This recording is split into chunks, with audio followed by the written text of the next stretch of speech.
తెలుగు రాష్ట్రాల్లో ఆళ్ళగడ్డ అంటే ఎప్పుడూ నిత్యం వివాదాలతో చరిత్రలో ఉంటుంది. అయితే ఆళ్ళగడ్డకు సంబంధించినటువంటి పరిస్థితులు ఎందుకు అలా ఉన్నాయనే అంశానికి సంబంధించి మనతో మాట్లాడడానికి జనసేన నాయకుడు ఇరిగెల రాంపుల్లారెడ్డి మనతో ఉన్నారు. సార్తో మాట్లాడదాం. సార్ నమస్తే. చెప్పండి, ఈరోజు రాష్ట్రంలో ఆళ్ళగడ్డ అనేటటువంటి వివాదం ఎప్పుడు నిలుస్తూ ఉంటుంది, ఎందుకంటారు? అంటే గతంలో ఉండేటటువంటి ఫ్యాక్షనే అంటారా? నమస్కారం. బిగ్ టీవీ యాజమాన్యానికి, అదేవిధంగా బిగ్ టీవీ ప్రేక్షకులకు నా హృదయపూర్వక నమస్కారాలు తెలియజేస్తూ, ఇవాళ ఆళ్ళగడ్డ ప్రాంతం అనేది ఒకప్పుడు కూడా ప్రతి గ్రామంలో కూడా 80% గ్రామాల్లో గత 40 సంవత్సరాల నుండి కూడా ఒక ఫ్యాక్షన్గా ఉండింది. వాస్తవంగా గ్రామాల్లో, గ్రామీణ ప్రాంతాల్లో ఆ ఉన్నటువంటి పరిస్థితులు, అప్పుడు ఉన్నటువంటి ఆర్థిక పరిస్థితులు, ప్రజలకు ఉన్నటువంటి ఇప్పుడు ఆ పరిస్థితులు లేవు.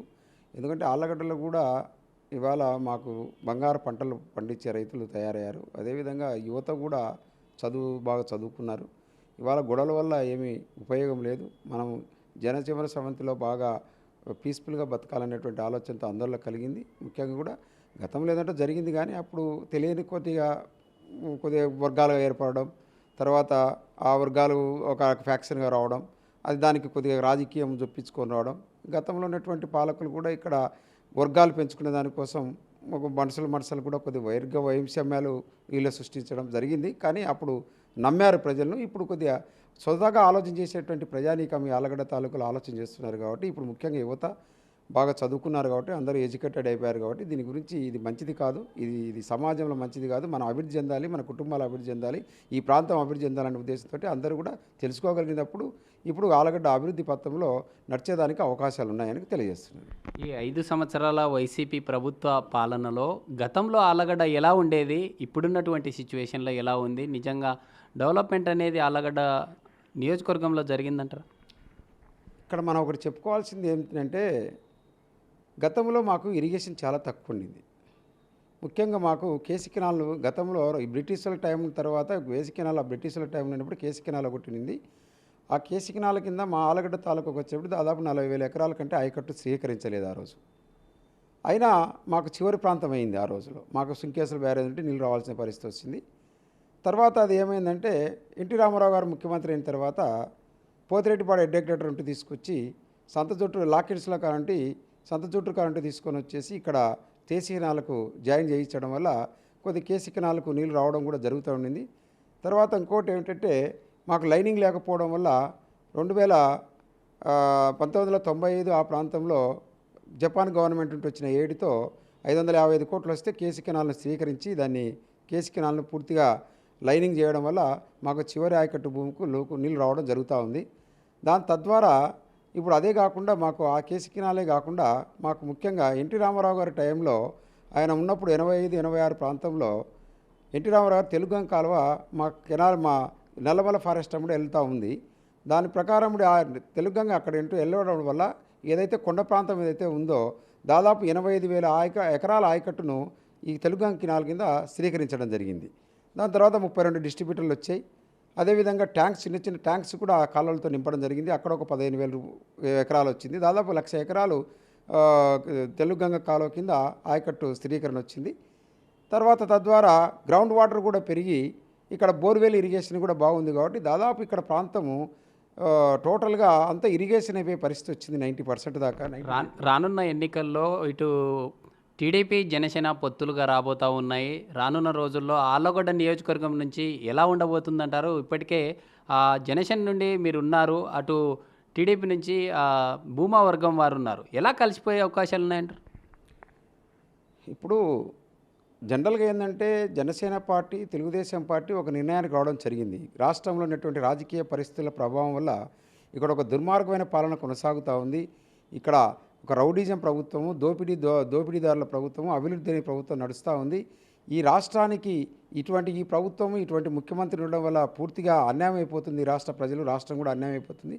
దీనికి ఏదో ఒక విధంగా ఒక పులి స్టాప్ పెట్టి ఈ రాష్ట్రాన్ని కాపాడకపోతే ఇబ్బంది అవుతుందనే ఉద్దేశంతో మా అధ్యక్షుడు పవన్ కళ్యాణ్ గారు, అదేవిధంగా చంద్రబాబు నాయుడు గారు ఒక నిర్ణయానికి వచ్చి ఈ ఓటు ఏదైతే ప్రజా వ్యతిరేక ఓటు, ప్రభుత్వ వ్యతిరేక ఓటు చీలకుండా ఏదైనా కలిసికట్టుగా పోరాడి ఇవాళ వైఎస్ఆర్ ప్రభుత్వాన్ని గద్దెదించాలి.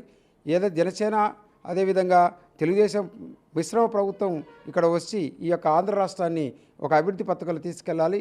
ముఖ్యంగా ఇవాళ ఏదైతే ఉందో రాజధాని లేని రాష్ట్రం అయిపోయింది. పూర్తిగా అన్ని వ్యవహారాల్లో కూడా ఇవాళ దిగజారిపోయింది. ఇవాళ రాష్ట్రము 3 రాజధాని ఎక్కడ లేదు, పరిస్థితి అభివృద్ధి లేదు, పూర్తిగా దోపిడితనం అయిపోయింది. కాబట్టి ఇది ఆ ఆలోచనతోనే ఇవాళ మా అధ్యక్షుడు పవన్ కళ్యాణ్ గారు కానీ అదే చంద్రబాబు నాయుడు గారిని కలిసి రేపు పోటీ చేసి ప్రభుత్వాన్ని ఏర్పరచాలి, ఈ యొక్క దుర్మార్గమైన పాలన పారదోలాలనేటువంటి ఉద్దేశంతో ప్రజలు చైతన్యం చేసి ఈ నిర్ణయం తీసుకోవడం జరిగింది. బాబు పవన్ ఓకే. అయితే ఆళ్ళగడ్డకు సంబంధించినటువంటి విషయానికి వస్తే స్థానికంగా మీరున్నారు, అటు ఏవి వర్గం ఉంది, ఇటు భూమా వర్గం ఉంది. ఒకే పార్టీకి సంబంధించిన మీరు జనసేన నుంచి ఉన్నారు, అటు టీడీపీలనే 2 వర్గాలు ఉన్నాయి. ఎలా ముందుకెళ్తారు? ఇవాళ ఇది ఏమైందంటే ఏదో ఒకటి రాష్ట్రంలో ఇప్పుడు ఎన్నికలు జరిగే క్రమంలో మ్యూచువల్ అండర్స్టాండింగ్గా పార్టీలు పొత్తుతో పోయినప్పుడు ఒక పార్టీ కొన్ని సీట్లకు పోటీ చేస్తారు, ఒక పార్టీ కొన్ని సీట్లకు పోటీ చేస్తారు అనేటువంటి నిర్ణయం జరిగింది. కానీ జనసేనకి ఎన్ని సీట్లు ఇస్తారు, తెలుగుదేశం ఎన్ని సీట్లు పోటీ చేస్తారో ఇంకా మనకేం తేలలేదు. కానీ ఏది ఏమైనా కానీ ఇక్కడ 2 పార్టీలు కలిసిపోతున్నాయి. కాబట్టి వైఎస్ఆర్ పార్టీని స్థానికంగా ఎవరైతే ఏ పార్టీ అభ్యర్థి నుండి వచ్చే అభ్యర్థి ఓడగొడతాడో ఆ యొక్క ఓడగొట్టే పరిస్థితి క్రమంలో ఆ యొక్క అభ్యర్థికి ఆ యొక్క పార్టీకి అవకాశం ఇచ్చే పరిస్థితి ఇంకా చర్చ జరుగుతూ ఉంది. దాని మీద సర్వేలు చేసుకుంటున్నారు. ఏది ఏమైనా మొత్తం టోటల్గా 2 పార్టీల యొక్క ఉద్దేశం ఒకటే. తెలుగుదేశం కానీ జనసేన పార్టీ 2 ఉద్దేశాలు ఒకటే. వైఎస్ఆర్ పార్టీని ఓడగొట్టాలి, ఎక్కడికక్కడ ఓడగొట్టాలి, అసెంబ్లీలో మ్యాజిక్ ఫిగర్ తీసుకొని వచ్చి ప్రభుత్వం ఏర్పాటు చేయాలనేటువంటి ఆలోచనతో ముందుకు పోతా ఉన్నారు. ఇటీవల రా కదిల్రా అనేటటువంటి సభ ఏర్పాటు చేయడం జరిగింది. చంద్రబాబు నాయుడు గారు వచ్చారు. అక్కడ వచ్చిన క్రమంలో కూడా ఇటు జనసేన నుంచి మీరు ఉన్నారు లీడర్గా, మీరు కావచ్చు లేదా ఏవి సుబ్బారెడ్డి కూడా సభకు హాజరు కాలేదు. ఉన్నటువంటి మెయిన్ లీడర్స్ 3లో ఒక్కరు మాత్రమే అక్కడ కనిపించడం జరిగింది. మిగతా వాళ్ళు కలిసిపోయే అవకాశాలు ఉన్నాయా లేదంటారు? ఇప్పుడు నిన్న జరిగింది 9వ తారీఖు జరిగినటువంటి ఏదైతే బహిరంగ సభ ఉందో అది తెలుగుదేశం పార్టీ అధ్యక్షుడు వాళ్ళు ఇచ్చుకునేటువంటి పిలుపు మేరకు అక్కడ ఏదో పార్లమెంట్ వైజ్గా ఒక బహిరంగ సభ పెట్టుకోవాలని వాళ్ళు నిర్ణయించుకునే షెడ్యూల్ అది. మా పార్టీకి జనసేన పార్టీ అయితే దాంట్లో ఇన్వాల్వ్ కావాలనేది ఎక్కడ కూడా మా అధ్యక్షుడు కానీ ఎవరు కూడా ఇన్వాల్వ్ కావాలనేది ఎక్కలేదు. కానీ స్థానికంగా ఎవరైతే ఉన్నారో వాళ్ళ పార్టీ అరేంజ్ చేసుకుంటున్నారు కాబట్టి ఆ పార్టీని అతిథిగా మనల్ని పిలవచ్చు, అందరు కలిసి మేము ప్రజల్లోకి వెళ్తామనేటువంటి మెసేజ్ ఇవ్వాల్సిన అవసరం ఉండింది యాక్చువల్గా. కానీ అక్కడ అఖిలప్రియ గారు ఆ పార్టీని కండక్ట్ చేసుకున్నారు. తెలుగుదేశం పార్టీలో ఆయన ఇన్ఛార్జో ఏదో ఉన్నారు వాళ్ళ పార్టీలో, మరి ఆమెకి ఇన్ఛార్జ్ ఉందో లేదో నాకు తెలియదు. కానీ ఏది ఏమైనా అఖిలప్రియ గారు దాన్ని మేనేజ్ కండక్ట్ చేశారు.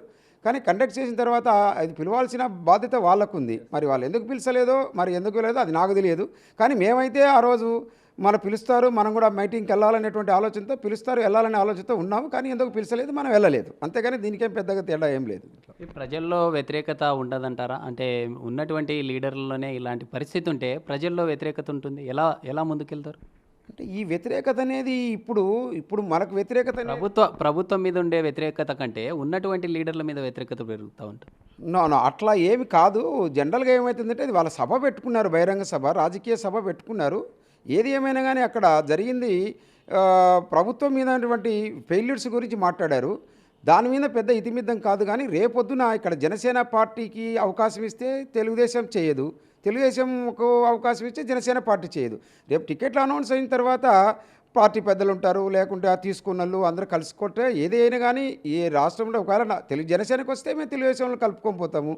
రేపు ఒకవేళ తెలుగుదేశానికి అవకాశం ఇస్తే మమ్మల్ని కూడా కలుపుకొని పోయి ఇక్కడ ఓడగొట్టాలనేటువంటి ధ్యేయం ఒకటే. కాబట్టి అది ఎవరొకరు దాని గురించి ఒకవేళ లోకల్గా స్థానికంగా అవకాశం వచ్చి తెలుగుదేశం అవకాశం వస్తే మనల్ని కలుపుకొని పోవాలనుకుంటారా, అలాగే అటువంటి పరిస్థితుల్లో పార్టీలు ఇన్వాల్వ్ అవుతాయి. ఒకవేళ మేము ఉన్నాము, మాకు జనసేనకు అవకాశం వస్తే మేము డైరెక్ట్గా పోయి తెలుగుదేశం నాయకులను అడుగుతాం. జనసేన ఇప్పుడు ఎవరైతే ఉన్నారో అఖిలప్రియ గారు అంటే వాళ్ళ ఇంటికే పోయి వాళ్ళని గౌరవంగా వాళ్ళని అడుగుతాం, వాళ్ళు కూడా చేస్తారు ఖచ్చితంగా. రేపు ఏదైనా కానీ జనసేన తెలుగుదేశం పార్టీ ఉమ్మడిగా ఉండేటువంటి అభ్యర్థి ఎవరైనా ఇక్కడ భారీ మెజార్టీతో గెలుస్తారు, వైఎస్ఆర్ పార్టీ ఓడిపోతుంది. భూమా వర్గానికి కేటాయిస్తే మీరు సపోర్ట్ చేస్తారా? ఒకవేళ మీకే ఇస్తే వాళ్ళు మీకు సపోర్ట్ చేసే అవకాశాలు ఉన్నాయంటారా? అదే నేను ఇప్పుడు అదే కదా చెప్పాను. నేను ఒకవేళ నాకు ఇస్తే నేను వాళ్ళని కలుపుకొని పోయేదాన్ని సిద్ధంగా ఉంటాను. నాకేం అభ్యంతరం బేసిసాలు లేవు. ఇక్కడ మా ధ్యేయం అంతా ఒకటే, వైఎస్ఆర్ని ఓడగొట్టాలి, ఇక్కడ ఓడగొట్టాలి, ఆలగడ్డ తాలూకా ప్రాంతాన్ని అభివృద్ధి చేయాలి. అదేవిధంగా దానితో పోతున్నాం. కానీ ఇక్కడ రాజకీయాలు అనేది ముఖ్యం కాదు, రాజకీయ నేపథ్యం అనేది కాకుండా ఇప్పుడు మెయిన్ ఇక్కడ ప్రజల గురించి ఆలోచించాల్సిన అవసరం ఉంది. ఇది మేము వ్యక్తిగతంగా తీసుకునే నిర్ణయం కాదు. ఇది ఏదైనా పార్టీలు ఒక వ్యవస్థ, పార్టీలు ఏదైతే ఉన్నాయో రెండు పార్టీలు ఒక వ్యవస్థలాగా పనిచేస్తారు. జనసేన కానీ తెలుగుదేశం కానీ వ్యవస్థ తీసుకుని ఒక పార్టీ కింద ఉన్నప్పుడు పార్టీ అడ్మినిస్ట్రేషన్ పార్టీ యొక్క ఆదేశాలను ఎవరైనా శిరసావించాల్సింది. దాంట్లో ఎవరు వెనక్కోరు. నేను వెనుకోనికి లేదు, ఒకవేళ అఖిలప్రియ గారు కూడా వెనక్కిపోలేదు. ఇంకా మిగతా కొంతమంది వ్యక్తిగతంగా మీరు ఏ సుబ్బారెడ్డి ఉన్నారు, ఇంకొకరు కిషోర్ రెడ్డి ఉన్నారు, ఇలా మేమందరం వస్తే మేము కలుపుకోపోయేదానికి నేను సిద్ధంగా ఉన్నాను. ఏ భయం లేదు, నాకు ఎవరికి బేసిస్ లేరు. నేను ఇవాళ అందరితో ముందుకు నేను వ్యక్తిగతంగా పోతాను. ఒకవేళ నేను ఎక్కితే పలకకపోతే ఒకవేళ నేను ఇప్పుడు అఖిలప్రియ గారు నాకు వచ్చింది, అఖిలప్రియ గారు వాళ్ళ పార్టీ చూసుకుంటుంది, వాళ్ళ పార్టీ కలుపుతుంది. ఇంకా ఎవరు వారి నిర్ణయాలు వాళ్ళు మనం ఇచ్చారు. కానీ ఏది ఏమైనా కానీ మాకు ఆ సత్తా ఉంది, మేము చేసుకుంటూ ముందుకు పోతాం. ప్రజలకు కూడా నచ్చజెప్తాం. ప్రజలను కూడా ఇవాళ వ్యతిరేకంగా ఉన్నారు వైఎస్ఆర్ పార్టీకి, వాళ్ళకు కూడా అనుకూలంగా ఉన్నారు. ఇవాళ ముఖ్యంగా ఏంటంటే ఇక్కడ ఉండేటువంటి పరిస్థితుల్లో రెండు కుటుంబాల యొక్క రాజకీయం నడుస్తూ పోయింది గతంలో కూడా. ఇవాళ కూడా ఆ రెండు కుటుంబాల యొక్క పరిస్థితి కూడా అఖిలప్రియ గారు మంత్రిగా ఉన్నప్పుడు ఒకసారి ఆమెకు తిరస్కరించారు జనాలు 2019లో. ఇప్పుడు కూడా ఉండేటువంటి 24 ఎన్నికల్లో ఇప్పుడుండే ఎమ్మెల్యేలను కూడా అసంతృప్తి ఎక్కువైంది. ఇవాళ ఇంకొక వ్యక్తిని మనం తీసుకొచ్చుకుందాము, జనసేన పార్టీకి వస్తే భారీ మేధాతో గెలిపించాలనేటువంటి ప్రజలు మాత్రం ఒక ఆలోచన ఉంది అనేది మాకు తెలుస్తున్న విషయం. ఏపీలో 175 నియోజకవర్గాల్లో ఇప్పటికే దాదాపుగా వైసీపీ 80 అభ్యర్థులను మార్పు చేర్పులు చేయడం జరిగింది. అయితే వైసీపీ ఇటు జనసేన టీడీపీ అలయన్స్తో వస్తున్నందుకే ఇలా మార్పులు అంటారా? అది మేము అది చెప్పనికి రాదు. ఆయన జగన్మోహన్ రెడ్డి గారు ఏ మెథడ్తో ఆయన మార్చుకుంటారో ఆయన పార్టీ సొంత విషయం. అది ఆయన ఎవరైనా మార్చుకోవచ్చు, ఆయనకు అధికారం ఉంది. వాళ్ళ పార్టీ అభ్యర్థులను ఎవరిని పెట్టుకోవచ్చు, ఒక పనికి వాళ్ళని పెట్టుకోవచ్చు, బిచ్చగాని పెట్టుకోవచ్చు, కుబేరుని పెట్టుకోవచ్చు, లేకుంటే డబ్బులకు కూడా అమ్ముకోవచ్చు కొన్ని సీట్లు కూడా. ఎందుకంటే వ్యాపారం కూడా జరుగుతూ ఉంది. వైఎస్ఆర్ పార్టీలో జరిగేదంతా వ్యాపారమే, రెండోది ఏం లేదు. మొత్తం మొదటి నుండి ఆద్యాంతం జరిగింది గత 5 సంవత్సరాలు ఒక వ్యాపారమే. కేవలం అది ఒక వ్యాపార సంస్థ అయిపోయింది, కానీ ప్రభుత్వ సంస్థ కాలేదు. ప్రభుత్వాన్ని కూడా నడిపే పరిస్థితి సత్తా కూడా లేదని కూడా నేను తెలియజేస్తున్నాను. ఎందుకంటే గతంలో పోల్చుకుంటే అవన్నీ తీసుకుంటూ వస్తే నేను కూడా వైఎస్ఆర్ పార్టీలో ఉన్నాను. నేను వైఎస్ఆర్ పార్టీలో 4 సంవత్సరాలన్నర ఉన్నాను. నేను 4 సంవత్సరాలు జరిగింది ఏంటంటే ఎక్కడ చూసినా డబ్బుకు ప్రాధాన్యత, డబ్బుకు సీట్లు అమ్ముకుంటున్నారు, డబ్బుకు పదవులు అమ్ముకుంటున్నారు. ఎవరు డబ్బులు ఇస్తే వాళ్ళ మాట మాట్లాడుతున్నారు తప్ప రెండోది కాదు. రెండోది ఆ ముఖ్యమంత్రి గారు కూడా అన్ని డబ్బులు కావాలి. ఇవాళ ముఖ్యమంత్రి గారు దోచుకున్నారు పూర్తిగా రాష్ట్ర స్థాయిలో. ఇవాళ లిక్కర్ విషయంలో దోచుకున్నాడు, శాండ్ విషయంలో దోచుకున్నాడు, మైండ్ విషయంలో దోచుకున్నాడు, ఇంకా రకరకాలైన మట్టి దొంగులుకున్నారు, ఇంకా రకరకాల చండాలమైనటువంటి కార్యక్రమాలన్నీ చేసి ఇవాళ లిక్కర్ విషయంలో దోచుకున్నారు. ఇంకా ఏమేమో ఉన్నాయి, చాలా ఉన్నాయి. లాస్ట్ బడి పిల్లల యొక్క పుస్తకాలు, బ్యాగులకు కూడా డ్రెస్సులు కూడా వదిలేని పరిస్థితి. రకరకాలుగా దోచుకున్నారు, ఇంకా దోచుకోవాలనేటువంటి ఆలోచన ఉన్నారు. ఇవాళ అది కాకుండా స్థానికంగా ఉన్నటువంటి ఎమ్మెల్యేలు ఎవరైతే ఉన్నారో స్థానికంగా ఎమ్మెల్యేలు కూడా ప్రతిదీ ఇక్కడ కూడా ఏవైతే వనరులు ఉన్నాయో ఆ వనరులన్నీ కబ్జాలు చేసి వాళ్ళు దోచుకొని తింటున్నారు తప్ప రెండోది లేదు, ప్రజలకు సేవ చేసింది లేదు. అందుకే ఇవాళ అభివృద్ధి లేదు ఎక్కడ వచ్చినాను. ఇవాళ ఎలా ఉందంటే ప్రజలు కూడా యువత కూడా ఎలా ఉన్నారంటే ఇవాళ ప్రజలు ఎవరి మీద యువకులు ఉన్నారు. ముఖ్యంగా ప్రజలు ఎంతసేపు ఉన్న వాళ్ళు ఇవన్నీ కోరుకోవడం లేదు, వాళ్ళకి కావాల్సిన అభివృద్ధి కావాలి.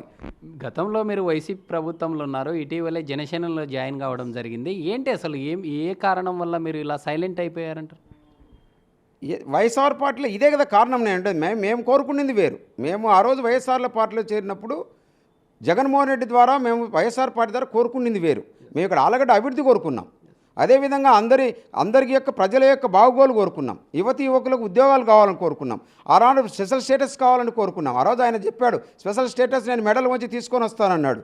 దాని మీద ఆకర్షిస్తుందేమో, ఎందుకంటే స్పెషల్ స్టేటస్ అనేది వస్తే ఈ రాష్ట్రం విడిపోయిన తర్వాత ఇప్పుడు ఎవరు మెడల్ ఉంచారంటారు? మరి ఇవాళ బీజేపీకి జగన్మోహన్ రెడ్డి మెడల్ ఉంచుకున్నాడు తప్ప బీజేపీ మెడల్ జగన్మోహన్ రెడ్డి ఉంచలేదని మా అభిప్రాయం. అది జరుగుతూ ఉంది. అయితే ఈ మధ్యకాలంలో ఆ అభ్యర్థులు మార్చడం వల్ల ప్రజల్లో ఉండేటటువంటి వ్యతిరేకతను మార్చగలదంటారా? అది ఎట్టి పరిస్థితుల్లో జరగదండి. ఎట్లా జరుగుతుంది? ఇప్పుడు ఈ ఊరిలో పనికిమాలుడు పక్క ఊరిలో మంచోడు అయిపోతాడా? అది ఎలా జరుగుతుంది? అది ఇంకొక వ్యక్తిని మార్చుకుంటే ఎక్కడ చూడలేము మేమైతే. ఏదో ఒక పనికిమాల ఆఫీసరు ఏదో ఉద్యోగంలో ఆ సీట్లో ఆఫీసర్ పని చేయలేదు, ఇంకొకటి కానీ వాడు పని చేస్తారని ట్రాన్స్ఫర్లు చేసేదో బెదిరించి పని. రాజకీయ నాయకులకు కూడా ట్రాన్స్ఫర్లు ఉంటాయంటారా? అదే కదా మాకు ఇప్పుడు కొత్త సిస్టమ్ వచ్చింది. జగన్మోహన్ రెడ్డి గారు కొత్త సిస్టమ్ ఏంటి, రాజకీయ నాయకులు ట్రాన్స్ఫర్లు ఉన్నాయనేటువంటిది ఇప్పుడు అర్థమవుతుంది మాకు. అంటే కొత్త విశేషాలన్నీ వస్తున్నాయి. ఇదంతా కేవలం అభద్రతాభావం, డబ్బులు అమ్ముకోవడం అంతా. రెండోది ఏం లేదనేది కూడా మాకు అర్థమవుతుంది. సీట్లు కూడా అమ్ముకుంటున్నారు. నేను ఏదో పేపర్లో కూడా చూశాను, వేలంపాట పెట్టారంట. ఎంపీ సీట్ అయితే 100 కోట్లు, ఎమ్మెల్యే సీట్ అయితే 50 కోట్లు అని కూడా వేలంపాటలు పెడుతున్నారంట. దానికి కొంతమంది ఉన్నారు దాంట్లో. కేవలం ఇప్పుడు 50 మందో 40 మందో ప్రభుత్వ సలహాదారులు ఉన్నారు. ఈ ప్రభుత్వానికి సలహాదారులు కాదు. ఇప్పుడు ఈ యొక్క డబ్బులు వసూలు చేసేదానికి వీళ్ళంతా ఒక బ్రోకర్లు అంతే, అంతకంటే ఏం లేదు. ప్రభుత్వంలో పేరు చెప్పి అఫీషియల్ బ్రోకర్స్ వీళ్ళంతా. ఇప్పటికే మన జిల్లాలో 4 ఎమ్మెల్యేలు, 1 ఎంపీ అసమ్మతి నేతలుగా ఉన్నారు. రానున్న రోజుల్లో కొత్తగా వచ్చినటువంటి క్యాండిడేట్లని వీళ్ళు సపోర్ట్ చేసే అవకాశాలు ఉన్నాయంటారా? తెలుగుదేశం పార్టీ ఎంతంటారా?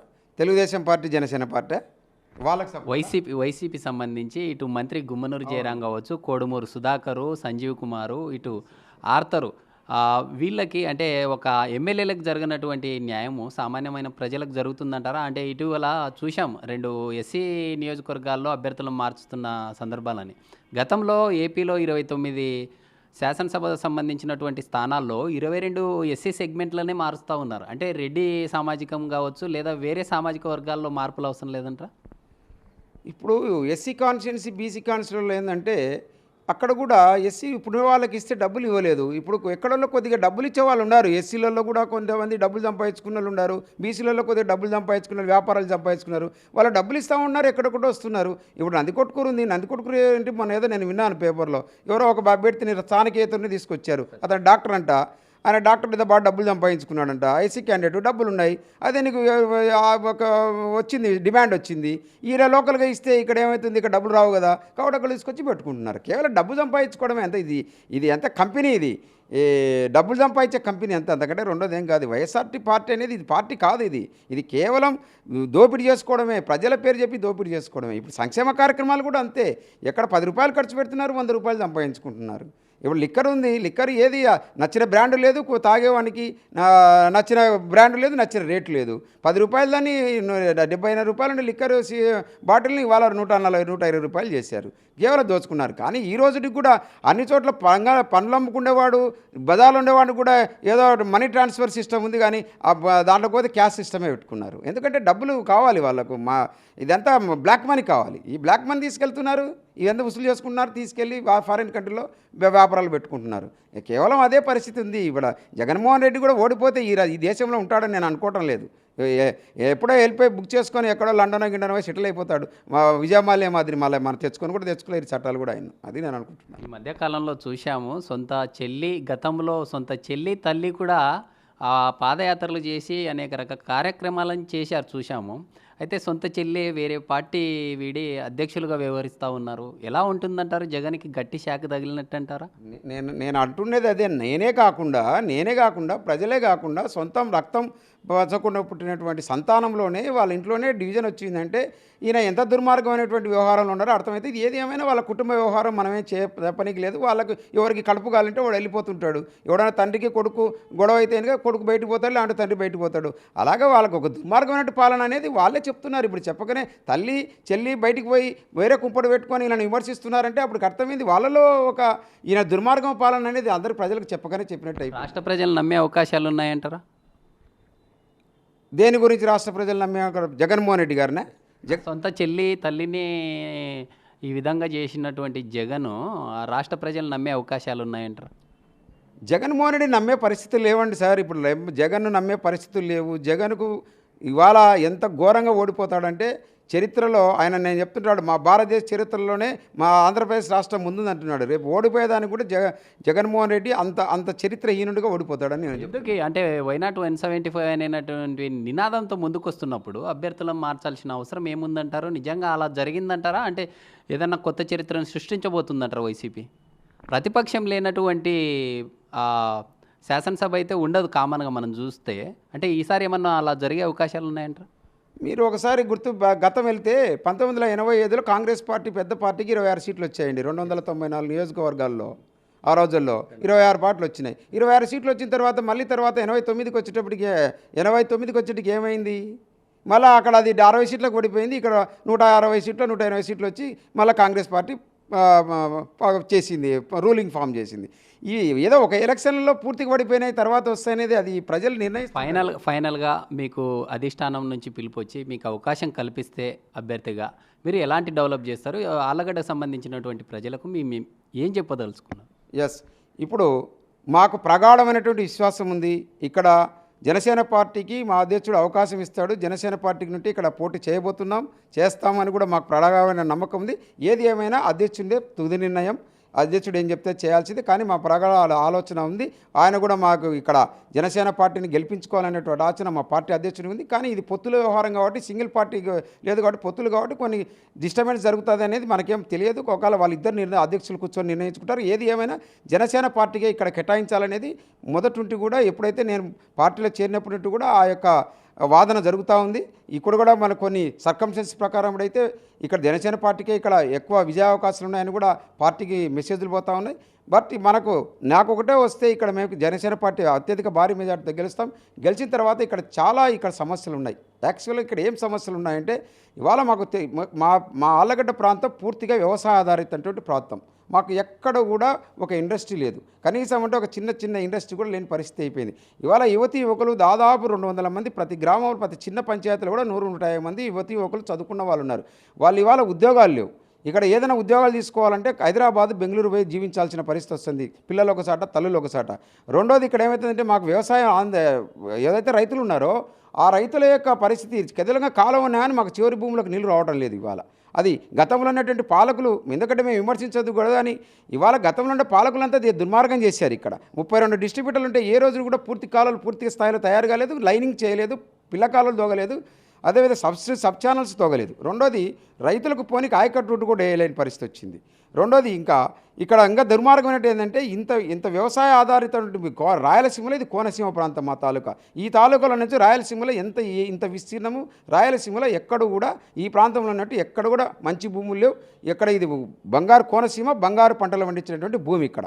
ఇటువంటి పరిస్థితుల్లో ఇక్కడ మొత్తం టోటల్ సీడ్ గ్రోయింగ్ కూడా ఇక్కడే ఉంటుంది. మెయిన్ సీడ్ గ్రోయింగ్ ఇక్కడ అన్ని రకాల సీడ్స్, ప్యాడీ కానీ, జేవారు కానీ, అదే సౌజరా కానీ, సజ్జలు కానీ, మొత్తం బాజ్రా కానీ, ఏవైనా కానీ, ప్యాడీ కానీ టోటల్ ఇక్కడ సీడ్ను క్రాసింగ్ చేసి పండించేటువంటి రైతాంగం ఇక్కడ ఉన్నటువంటి పొలాలు, ఇక్కడ ఉన్నటువంటి వాతావరణం అది భగవంతుడు ఇచ్చినటువంటి వాతావరణం. అటువంటి నేపథ్యం ఉన్నటువంటి ఈ ప్రాంతాన్ని ఇవాళ ఈ సరైన ఇరిగేషన్ ఇవ్వలేక, ఇవాళ అదేవిధంగా సరైన నాణ్యమైన ఇత్తనాలు ఇవ్వలేక, నాణ్యమైన ఎరువులు ఇవ్వలేక ఇవాళ నష్టపోతున్నారు రైతాంగం. అదే కాకుండా ఇవాళ పంటలు అంత బాగా పండించినా రేట్లు లేకపోతే అమ్ముకునే దానికి మార్కెట్ యార్డ్ వసతులు లేవు. ఇవాళ గిట్టుబాటు ధరకు కొనిపించే పరిస్థితి లేదు. అదే కాకుండా ఇప్పుడు రైతులు ఇంకా ఘోరంగా అనుభవిస్తున్నారు. ఏదైతే పంట నూర్పిడి చేసుకున్నారో ఆ పంట నూర్పిడి రోడ్లమ్మడి పోసుకున్నారు. మీరే కూడా చూసింటారు. రోడ్లమ్మడి నూర్పిడి పోసుకున్నారు. రాత్రి పగులు మేల్కొంటున్నారు. ఏ బండి వచ్చి కొట్టిపోతుందో, ఏ లారీ వచ్చి కొట్టిపోతుందో దాని కూడా బిక్కుని బతున్నారు. ఇవాళ నేను ఒకటే మేము చెప్తున్నాను రైతులకు అందరికీ కూడా, ఇవాళ మాకు అధికారం వచ్చిన తర్వాత నన్ను గెలిపించిన తర్వాత జనసేన పార్టీ గెలిస్తే మేము ప్రభుత్వం ద్వారా ప్రతి రైతుకు ప్రతి గ్రామంలో ఒక కళ్ళం ఏర్పాటు చేస్తాం ఇబ్బంది లేకుండా. అదేవిధంగా ఆయకట్టు రోడ్లు తీసుకొస్తాం. తెలుగుగంగ కాలువలన్నీ మొత్తం లైనింగ్ చేస్తాం. చివరి ఆయకట్టు భూమి వరకు నీళ్లు పారించడానికి మేము చర్యలు తీసుకుంటాం. అదేవిధంగా గ్రామీణ ప్రాంతాల్లో చాలా డెవలప్మెంట్, డ్రైనేజ్ లేదు, డ్రింకింగ్ వాటర్ లేదు. అదేవిధంగా పూర్తిగా అధ్వాన పరిస్థితి, సిమెంట్ రోడ్లు లేవు, రోడ్లు కూడా సక్రమంగా లేవు. ఈ 5 సంవత్సరాలు అన్నీ కూడా డెవలప్ చేసి అదే కాకుండా ఇక్కడ ఉండేటువంటి ఏదైతే వ్యవసాయాధారిత ప్రాంతం కాబట్టి ఇక్కడైతే ఫుడ్ ప్రాసెస్ యూనిట్లు ఏమైనా ఇండస్ట్రీగా తీసుకొచ్చి ఇక్కడ యువతీ యువకులకు ప్రత్యక్షంగా అందరికీ కూడా పరోక్షంగా అందరికీ జాబులు ఇచ్చేటట్టుగా ఒకటి ముందుకు తీసుకెళ్ళి వాళ్ళ పారిశ్రామిక కూడా అభివృద్ధి చేసేదానికి సిద్ధంగా ఉంటాం. అదేవిధంగా ఇంకా ఏమన్నా ఇక్కడ ఎడ్యుకేషన్ పరంగా ఏమి వస్తాయి. అదేవిధంగా మాకు ఇక్కడ ఇంత పెద్ద తాలూకా అయినా కూడా ఇక్కడ సరైనటువంటి ఆసుపత్రి వసతి లేదు. 100 బెడెడ్ ఆసుపత్రి కావాలని ఎప్పుడో కొడుతున్నాం. హాస్పిటల్ ఫెసిలిటీ తీసుకొస్తాం. ఇంకా చాలా చేసేదానికి ఉన్నాయి. అన్ని కోణాలు కూడా నాకు అవగాహన ఉంది. మొత్తం నాకు 40 ఏళ్ళ నుండి సుదీర్ఘమైనటువంటి అన్ని ప్రాంతాలు, అన్ని ఇండ్లు తిరిగినటువంటి అనుభవం నాకుంది. 6 సార్లు ఇండ్లు కూడా గడప దొక్కిన అనుభవం నాకుంది. ఏ ప్రాంతంలో ఏ అవసరాలు ఉన్నాయి, ఏ ప్రాంతంలో ఏ ప్రజలకు, ఏ నాయకులకు, అదేవిధంగా ఏ వర్గానికి, ఏ కులానికి, ఏ పిల్లలకు, ఎవరికి ఏం అవసరాలుగా నాకు అంత అవగాహన ఉంది. అవన్నీ కూడా చేసేదానికి సిద్ధంగా ఉన్నాను. దాన్ని కూడా జనసేన పార్టీకి ఇస్తే నాకు అవకాశం ఇస్తారు. ప్రజలు ఇచ్చేదానికి సిద్ధంగా ఉన్నారు. భారీ ఎత్తున వేస్తాం. ఈ కార్యక్రమం చేస్తామని మీ ద్వారా తెలియజేస్తున్నాను. ఓవరాల్గా ఆళ్ళగడ్డ నియోజకవర్గంలో రానున్న రోజుల్లో ఖచ్చితంగా ఇటు జనసేన కావచ్చు, తెలుగుదేశం పార్టీ జెండా ఖచ్చితంగా కైవసం చేస్తాము. అయితే రానున్న రోజుల్లో ఇక్కడ ఉన్నటువంటి స్థానిక ఎమ్మెల్యే కావచ్చు, లేదా జగన్మోహన్ రెడ్డి ప్రభుత్వంలో జరిగినటువంటి అవినీతి అన్యాయాలు వాటిని ఖచ్చితంగా ప్రజల్లోకి తీసుకెళ్తాము, వాటి ద్వారానే ప్రజల్లో ముందుంటాము అంటూ కూడా తెలుపుతున్న పరిస్థితి. ఏదేమైనప్పటికీ ఖచ్చితంగా తమ సామాజిక వర్గం ఏదైతే ఉందో సామాజిక వర్గంతో పాటు ఇటు ప్రభుత్వం మీద ఉన్నటువంటి వ్యతిరేకత వల్ల రానున్న రోజుల్లో ఖచ్చితంగా మా ప్రభుత్వానికి బాటలు వేస్తారు అంటూ కూడా తెలుపుతున్న పరిస్థితి. వీడియో జర్నలిస్ట్ సురేష్తో శ్రీరామ్, బిగ్ టీవీ, ఆళ్ళగడ్డ.